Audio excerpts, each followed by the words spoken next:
Kepala Markas Unit Palang Merah Indonesia Cabang Kabupaten Ogan Ilir, Muhammad Fadli mengatakan, setiap 3 bulan ada sekitar 40 orang pendonor darah yang terdaftar sebagai pendonor tetap di unit PMI Cabang Ogan Ilir. Selain pendonor darah tetap, pihaknya juga selaku melakukan kerjasama dengan pihak kedua untuk melakukan penggalangan donor darah. Namun sejauh ini, unit PMI Cabang Indralaya masih kesulitan dengan pendonor darah AB yang hanya beberapa orang saja. Selain minimnya pendonor darah tetap, pihaknya juga dihadapi dengan hambatan belum adanya akses penyimpanan stok darah yang telah dimiliki.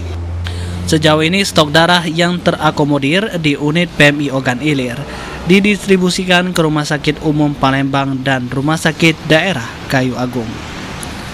Ahmad Romawi, PAL TV.